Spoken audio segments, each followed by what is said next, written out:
A Russian-brokered ceasefire agreement between Armenia and Azerbaijan ended the brief but intense Second Karabakh War in November. While many questions remain unsolved and memories are still fresh on both sides. A good time to discuss the past, present and future of the South Caucasus region. I'm sitting here with Emin Milli. Emin Milli is a human rights activist from Azerbaijan and founder of Meydan TV. His human rights activism brought him to jail in 2009. US President Obama called for his release and Milli has lived in exile since then.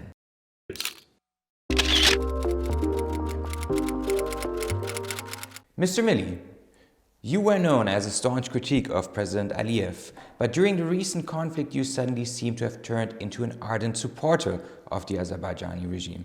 How did that happen? I think the people who do not understand Azerbaijan and Azerbaijan politics very well do not see that there is one question where there is not many different opinions on this, and it was the question of the conflict between Armenia and Azerbaijan.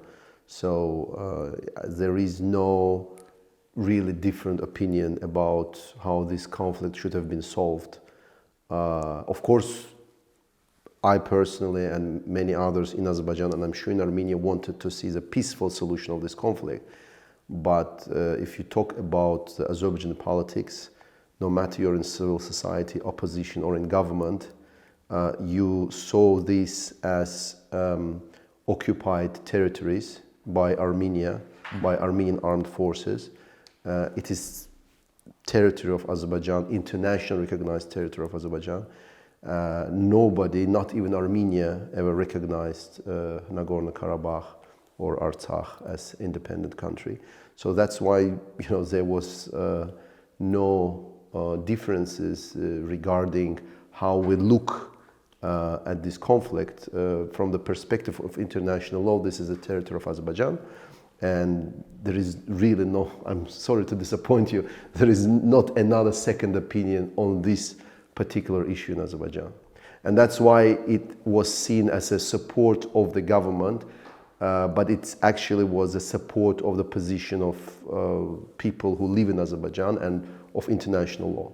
But on social media, you were supporting the stance of the Karabakh, or in the Karabakh conflict of President Aliyev. Yeah, because it was a stance which is supported by everyone in Azerbaijan, and it was like this before this war, and it was just, I think, obvious during the war, because everyone, the world's attention wasn't on Karabakh, unfortunately, for the last 30 years. This is why, the peaceful resolution of the conflict has failed, because there was not enough attention, there was not enough effort to resolve this conflict in a peaceful way. And when the attention came because of the war, so everyone suddenly sees that, in Azerbaijan there is just one position and one stance in regard to this conflict. And this is where I think this confusion is coming from. But just to clarify, do you think that the war in last year was a justified measure, taking into account the degree of or like the kind of standstill in international conflict resolution before? I personally wrote in summer, so before this war, there was 2-3 days skirmishes. So I wrote then that I'm against the war, and I do not think that it will have so many casualties, it will cost so much for both sides.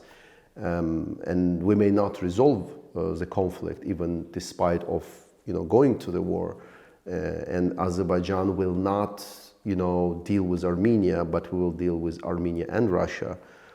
So considering all these factors, and I was saying that we should not do the war, we should not go to the war, but the reality changed, and we had the fact that the war started. And I really deplore the fact that we had to go to this war. But anyone who observes this conflict for the last 30 years understands that a lot of efforts have been made to come to a peaceful solution, but Armenia didn't want to compromise, and they were having a stance which was against international law, and this had to be resolved. So many experts were saying the war will come, and the war has come. I do not want to present myself as a supporter of the war, because I never was a supporter of the war, but the war has happened, and it created new geopolitical reality, which opens new opportunities, which maybe we will talk about today. Exactly. I just wanted to talk about that. You recently published an article with an Armenian co-author, Georgi Vanyan, on Al Jazeera English, calling for reconciliation between Armenians and Azerbaijanis as a key to lasting peace in the Caucasus. How could this future look like? Well, I think, and we wrote with Georgi Vanyan in this article, that 30 years of conflict and mutual hatred cannot disappear in one day. I mean, and I think that there are, even after liberation of occupied territories in Azerbaijan society has seen now, because we couldn't see it, but now we can see the level of devastation. There are cities like Agdam which are completely destroyed. That is not just mosques destroyed, but any building is destroyed. Nothing is left. No turn left unturned. So when you see something like this, of course, it will be difficult to start real reconciliation. And I can imagine on Armenian side now also, there were casualties. There were more than 6,000 lives lost on both sides. It will be difficult to start reconciliation just like this. But I think we have no other option. Neither Armenians nor Azerbaijanis, we're neighbors. We need to find the way to start talking to each other. We should not maybe agree on how we see history. I think it will be impossible, especially in the coming, maybe decade or couple of decades, to come to the agreement on these kind of difficult issues. But I think that there are possibilities to organize structured dialogue on the level of governments, on the level of civil societies, to try. And I think that because of dynamic of geopolitics changed now after this Second Karabakh War, we see now the governments and regional powers like Russia and Turkey putting their weight behind opening the communication between Armenia, Azerbaijan, and Armenia and Turkey as well. And I think this is a totally different dynamic. This has not existed for the last 30 years. And this gives a very good kind of push for the development of dialogue between Armenia and Azerbaijan. But this alone is not enough, because it's not just job of governments to create this dialogue. I think, I hope to see more and more academic community and civil society leaders to start and develop a structured dialogue. But also, I hope that European Union and US, our Western partners, despite of this feeling being sidelined, recently in the solution of this conflict, but I think that they still have interest and ambition to see South Caucasus as stable and prosperous and developing region. And so the soft power tools of our Western partners, I think, will be really needed in development of the region and in bringing peace and security to the region. The recent ceasefire agreement is safeguarded by Russian forces, and it leaves one elephant in the room for long-lasting peace in the region: the status of Nagorno-Karabakh, which has not been settled. Which status do you envision for Nagorno-Karabakh in the future? I think in Azerbaijan there is, I would say, almost unanimous agreement that Armenians should live in Azerbaijan, should live in Karabakh. I personally see is not just Armenians living in Karabakh. I think that Armenians should be able to live in every part of Azerbaijan, including also in Baku or in other cities. I hope that these relationships, the dynamics of relationships will develop in this direction. And also, I would like to see a lot of Azerbaijanis who left Armenia in 80s, at the end of 80s when this conflict started. So they should go back also to Armenia. I think that we should depart from the situation where Armenians are living only in Armenia and Azerbaijanis are living only in Azerbaijan, because this is not a natural state of affairs for South Caucasus. Whoever knows the history of South Caucasus for the last at least 200 years. Yeah, I was thinking about that as well. You were born in Baku in 1979, if I'm not mistaken, which was a multicultural city and home also to more than 100,000, hundreds of thousands Armenians at that time. Years before this ghost of ethnic cleansing started to haunt the South Caucasus. What are your personal memories of that time before the escalation of the Karabakh conflict? Did you have Armenian friends, for example? Absolutely, of course. I had, I think, my first love in kindergarten, she was Armenian. Really? Her name was Susan in English. And I remember one of my first friends in school also was Armenian. His name was Karen. So we were living, my father, who worked in construction business in Soviet times, he had a lot of Armenian friends too. And also I remember very well when this conflict started in 80s. And I remember we were shocked, like we couldn't understand what suddenly changed. And I think it's most of Armenians and Azerbaijanis, especially those who lived in a very mixed way together, they couldn't understand what suddenly happened.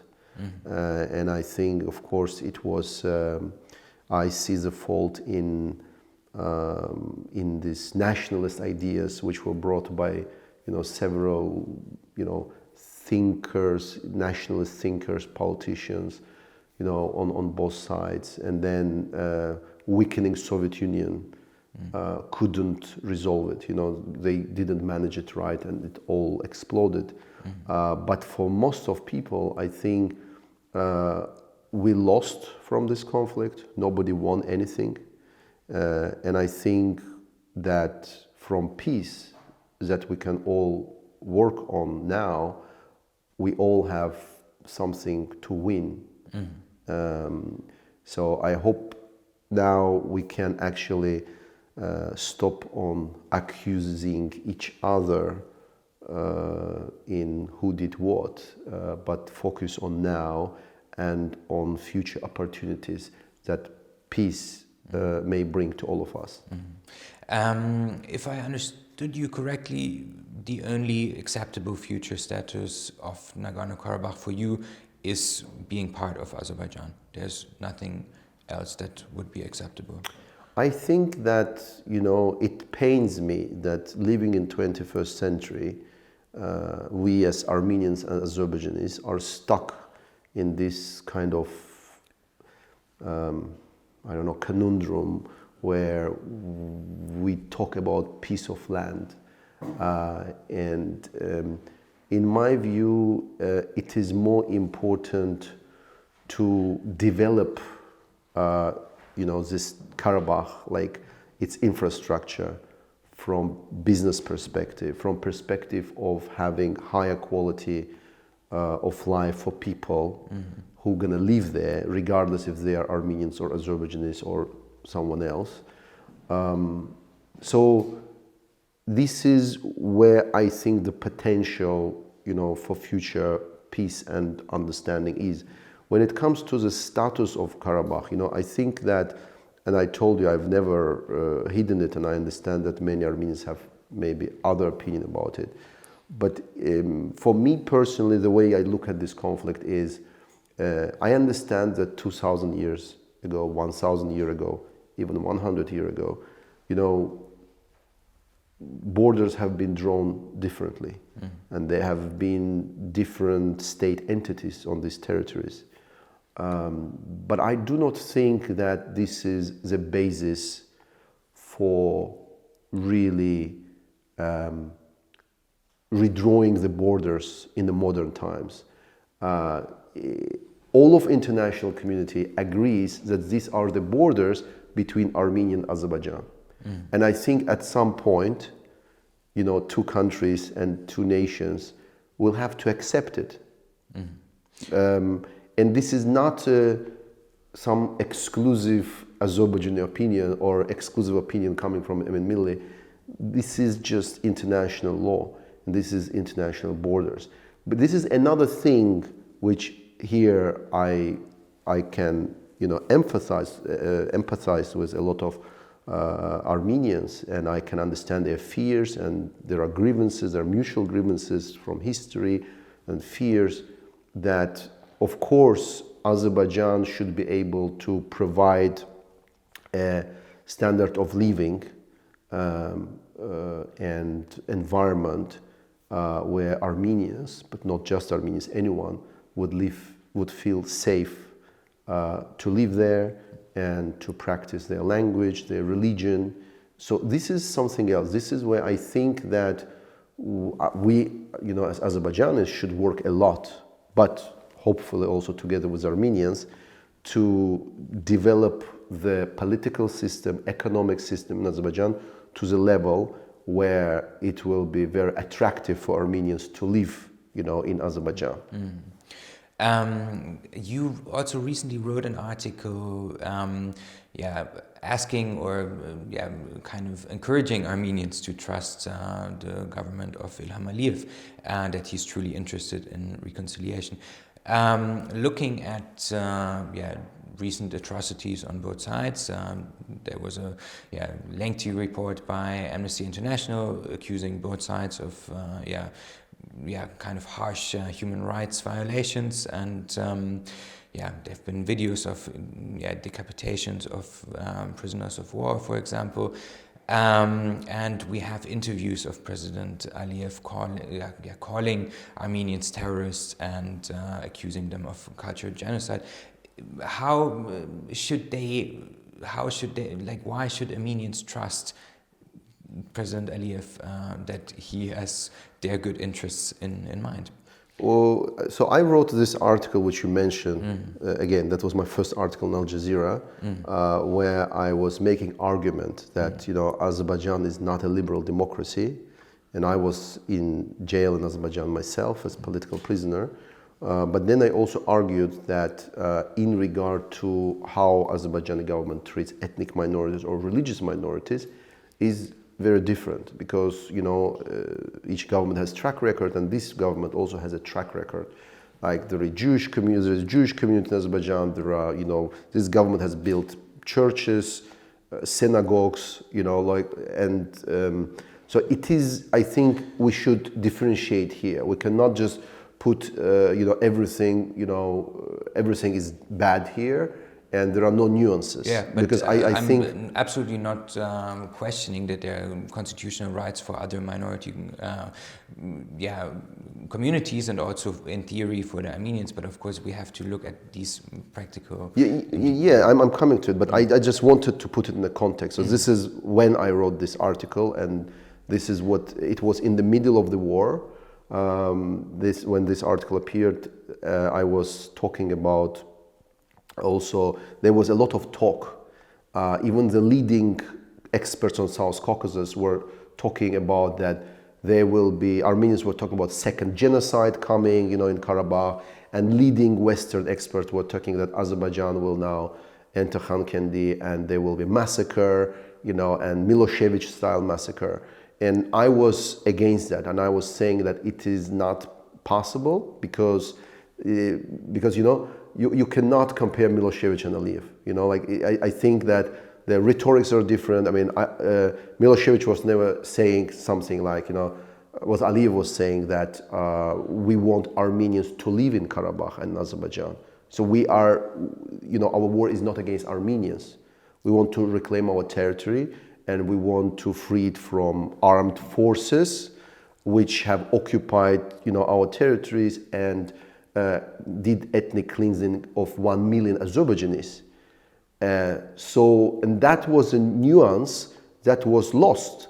So when you watch the Western media and when you read the Western experts, you were, and of course Armenian media, you were having a kind of an impression that Azerbaijan gonna commit now a second genocide, in Karabakh. And what I said, that it's not gonna happen, in fact it didn't happen.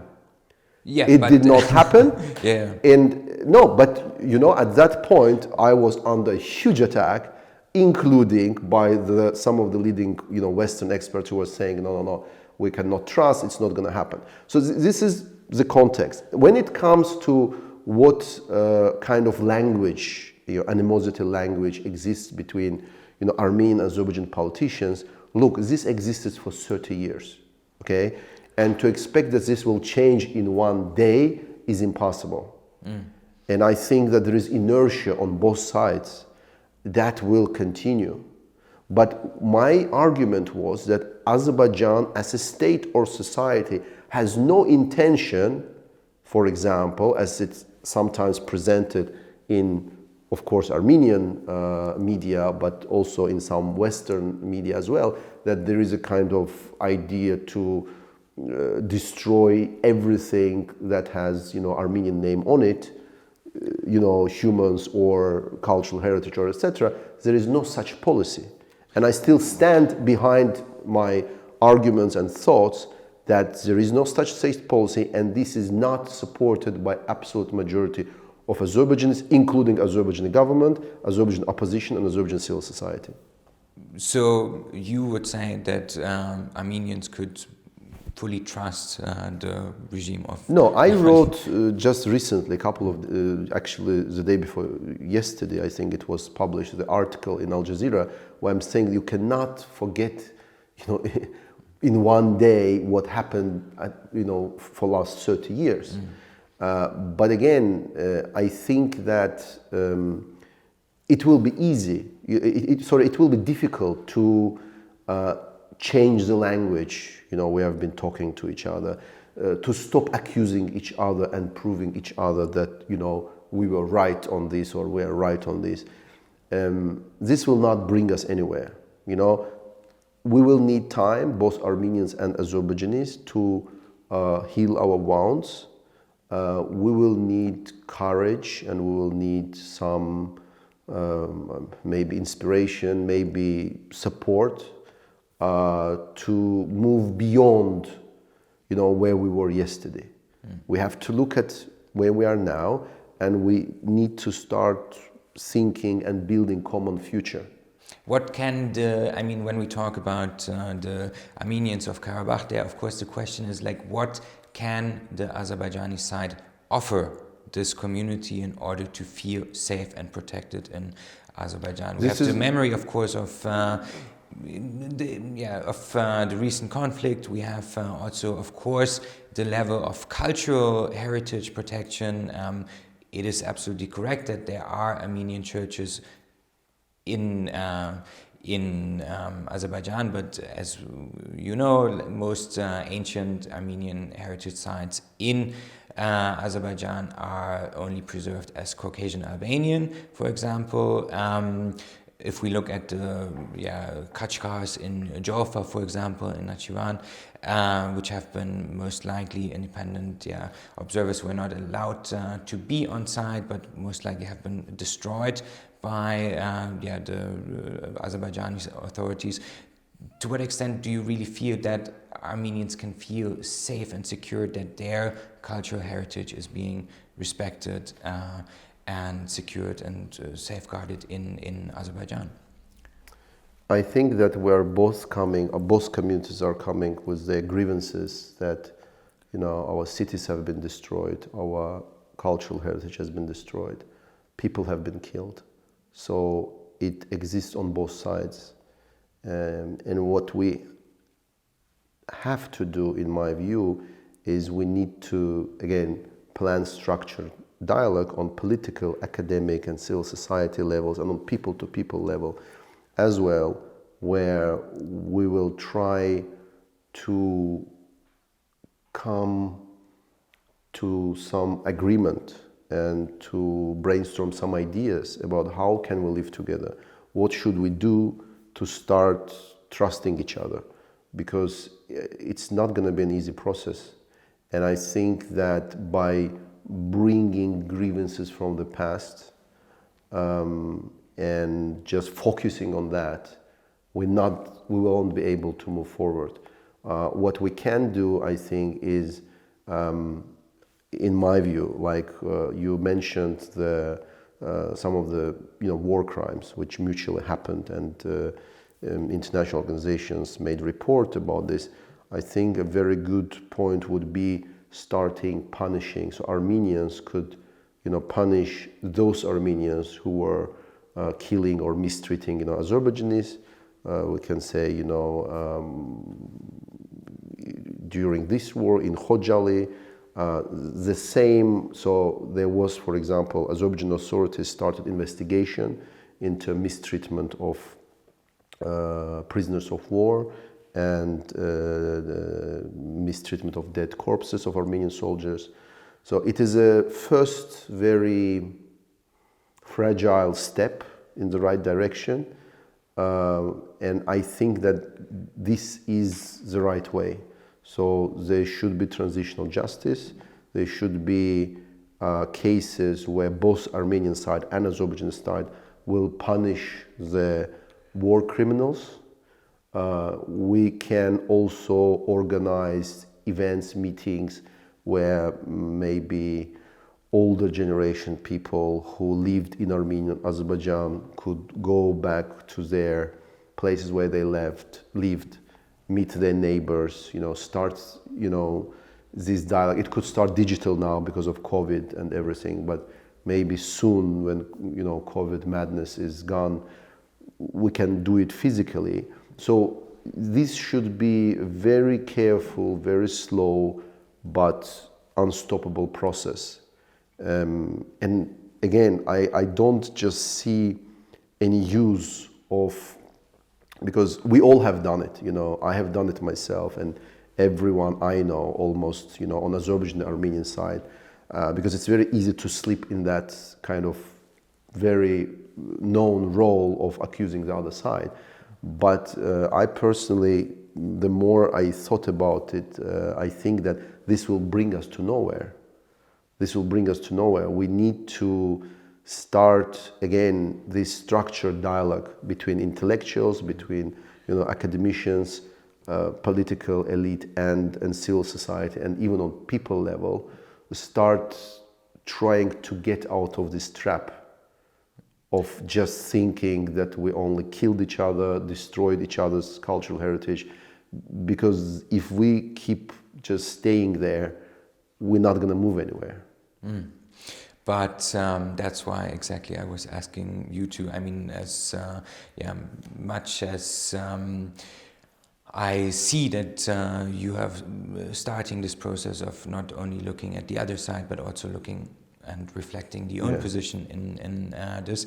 What, concretely can the Azerbaijani side offer the Armenians to reassure them that they can live peacefully under a Azerbaijani government? And when it comes to investigations, what you've mentioned there, I think an aspect that we have to put on the table there is, of course, that as you personally know very well, the Azerbaijani government is not not exactly famous on the international community to be very strong on the rule of law, for example. How could we expect the Azerbaijani government to treat Armenians in Karabakh fairly if they are not doing that to ethnic Azerbaijanis who are Azerbaijani citizens. Yeah, so we are coming to a very interesting topic of internal politics and development in Azerbaijan, which will of course affect and will affect Armenians, and especially Armenians who will live in Azerbaijan.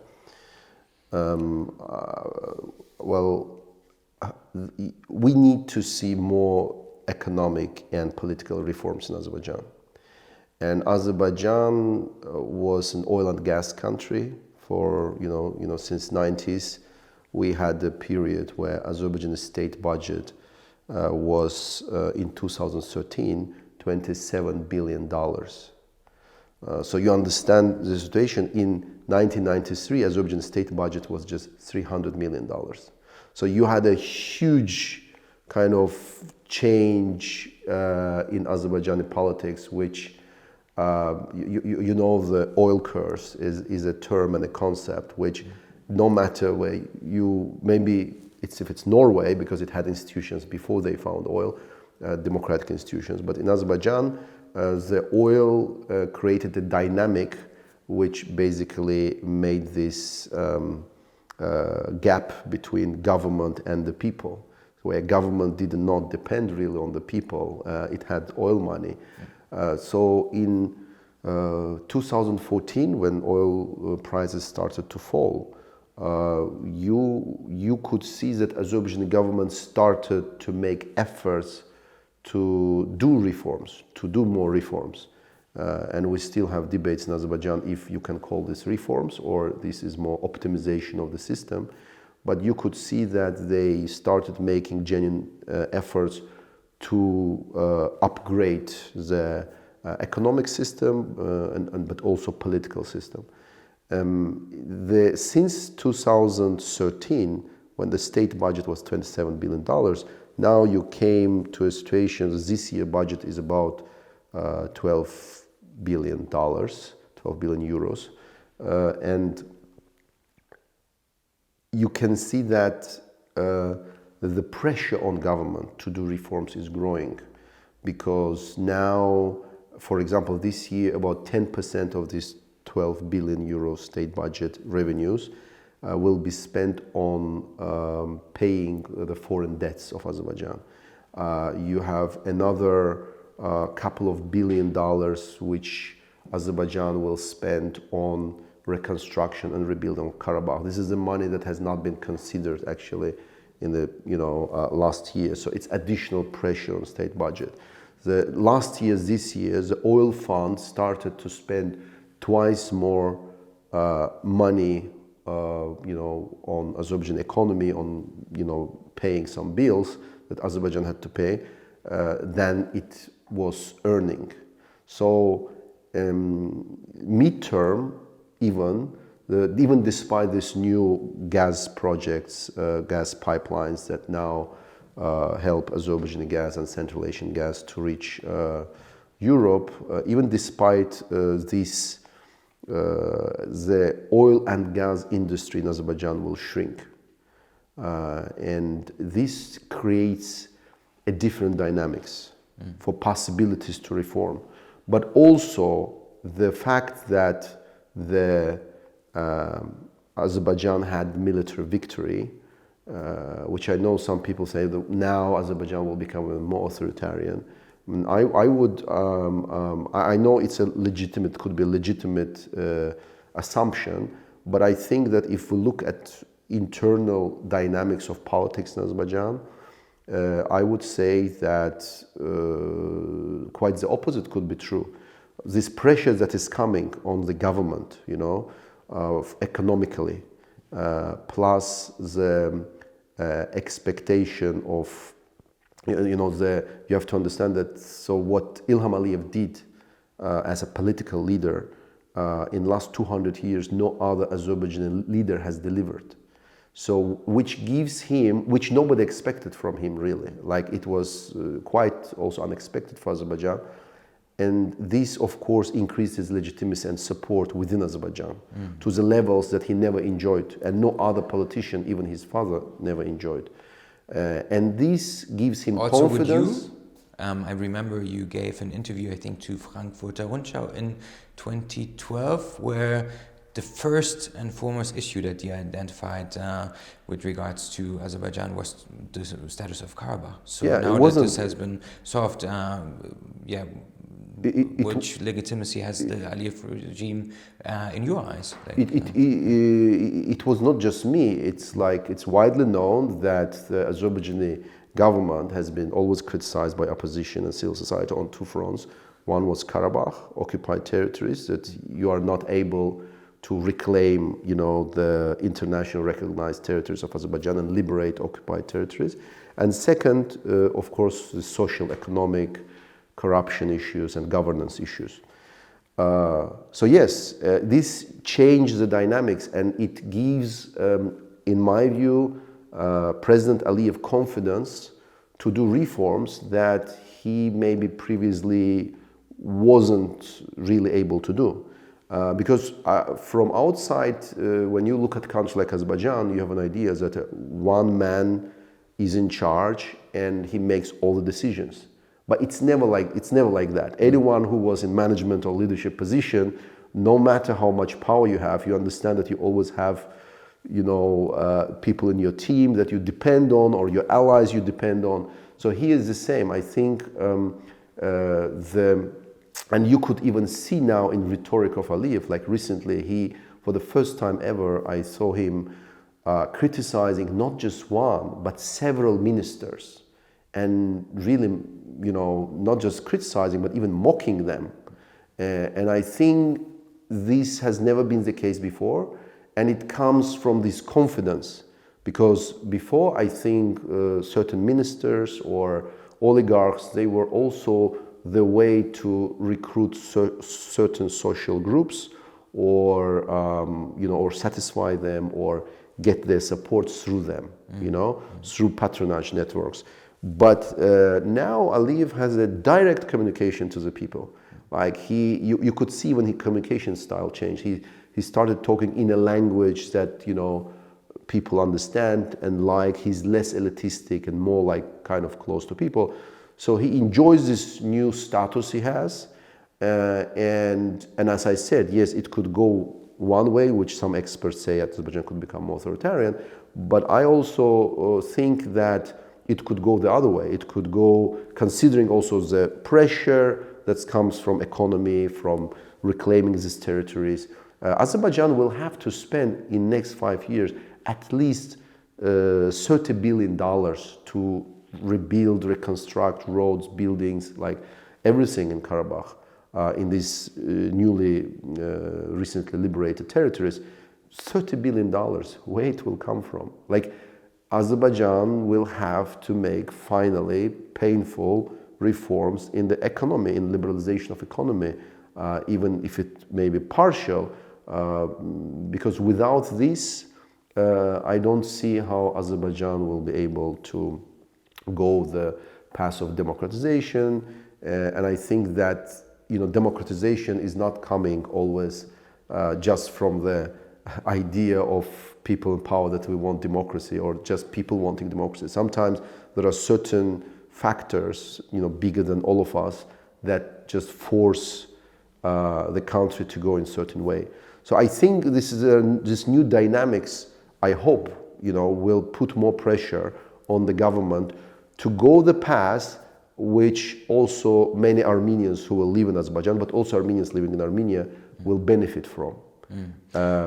And I also think that this reopening of transportation communication, which has been agreed on January 11th during trilateral meeting in Moscow between President of Russia, Armenia, Azerbaijan, will also give very important impetus to this.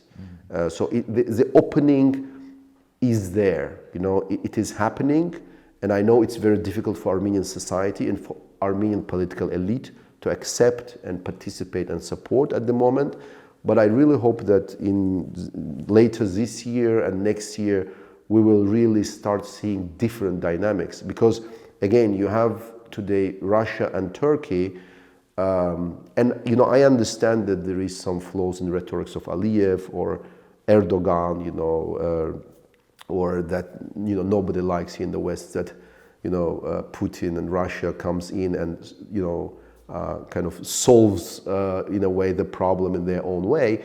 But if you depart from these things and look at the core what's happening, there are very positive dynamics now, which will and can, which can bring sustainable peace and security to South Caucasus. For 30 years, that dynamic didn't exist.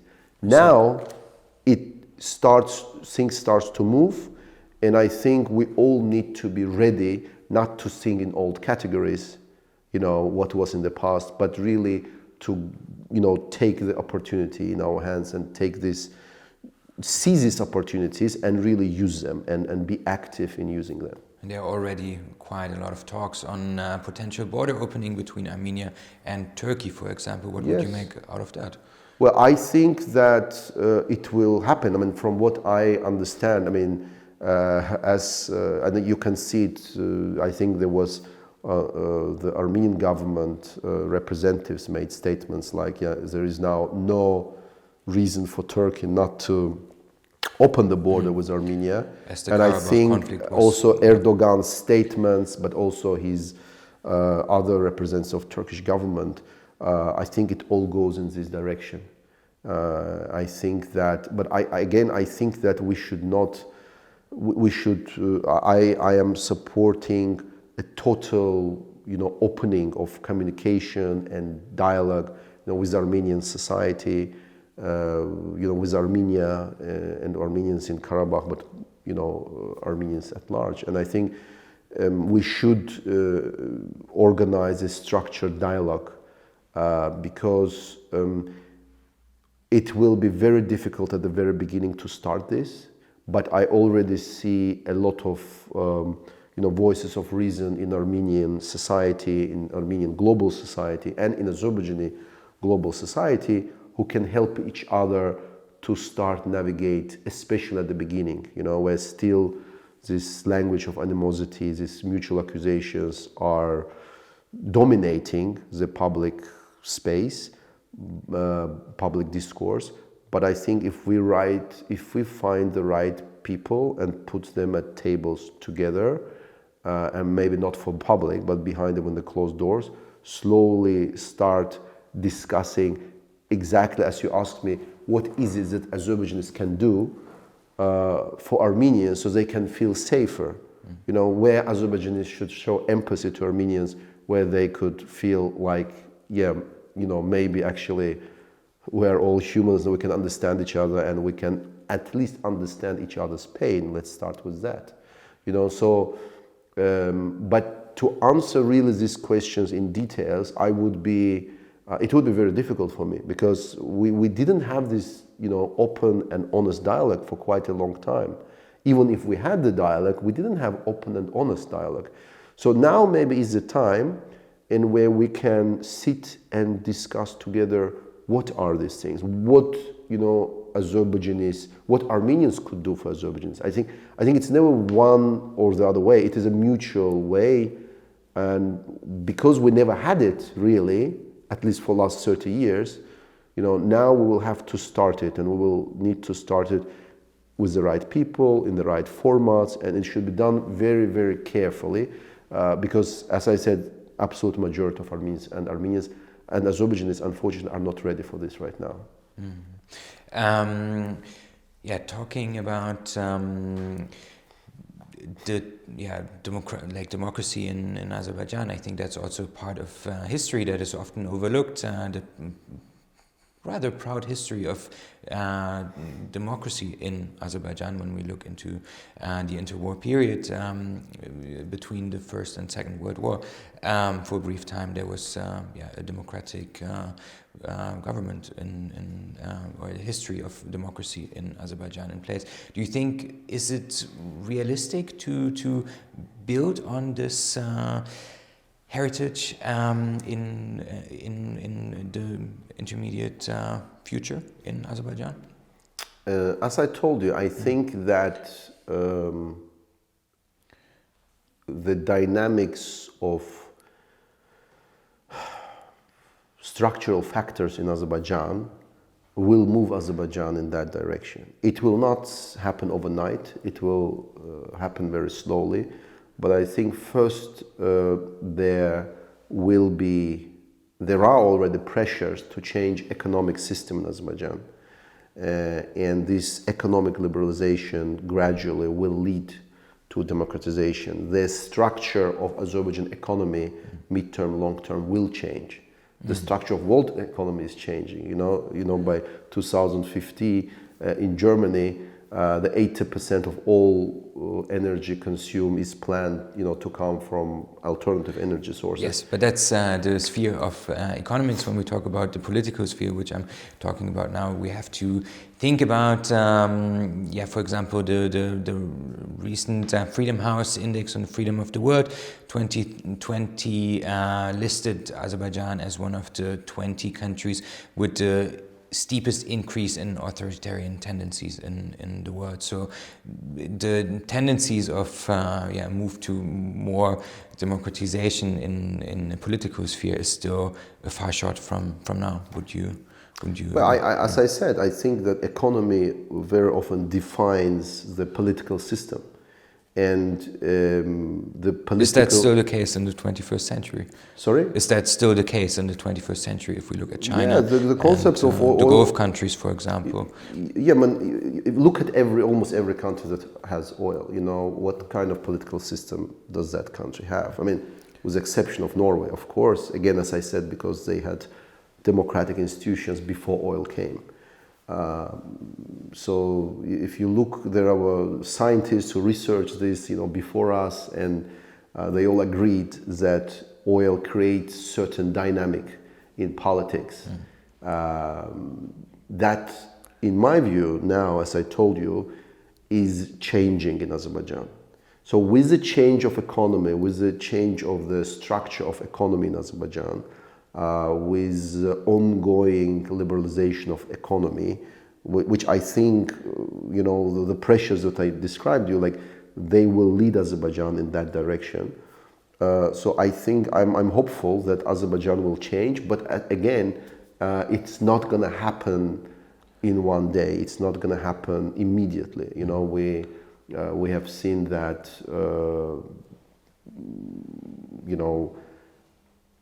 when there is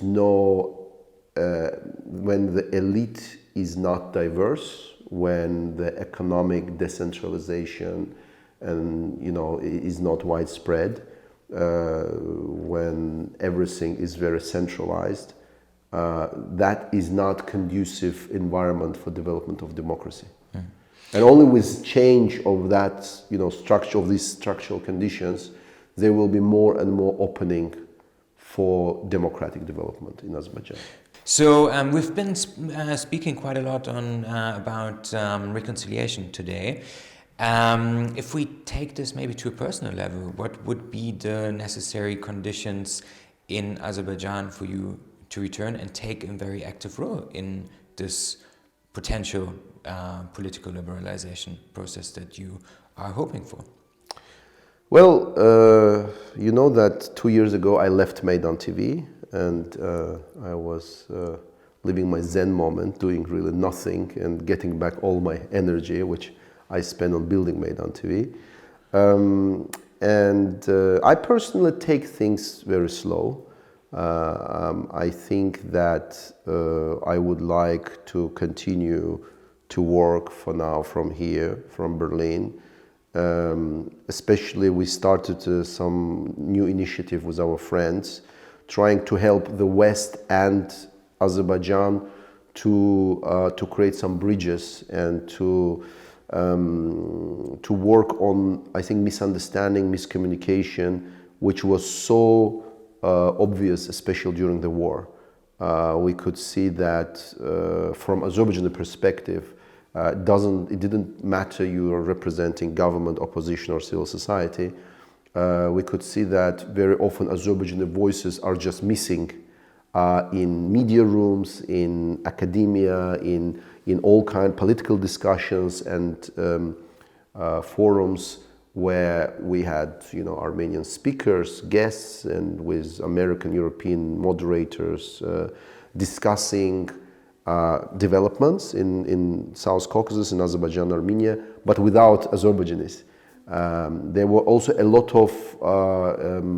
lot of information which was not nuanced, a lot of kind of labels, and I think that we can do a lot if we bring the right people from Azerbaijan and from the West together, and we can organize, again, structured dialogue.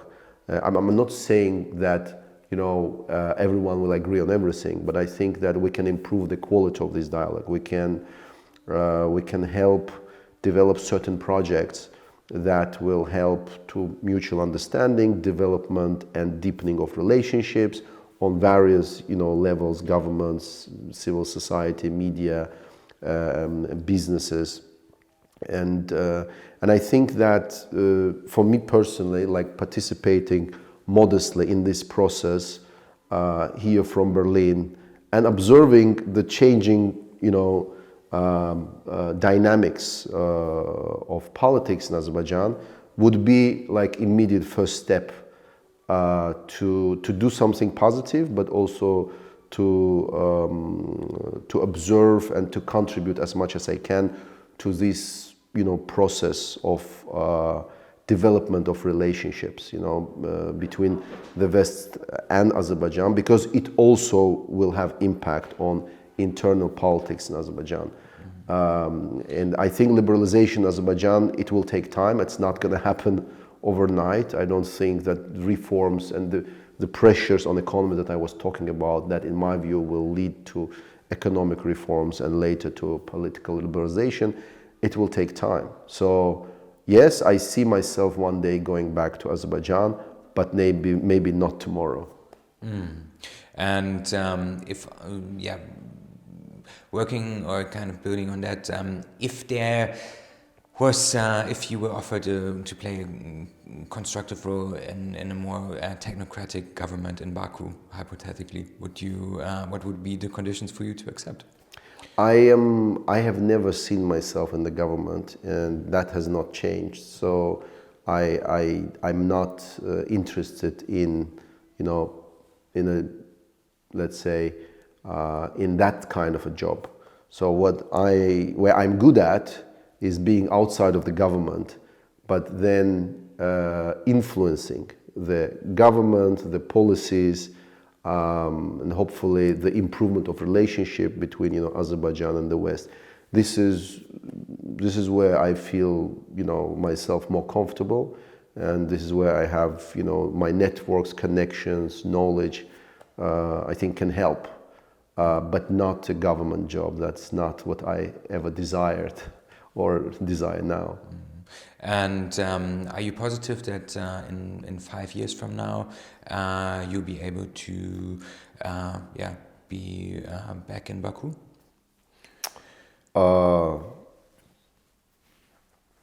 Maybe.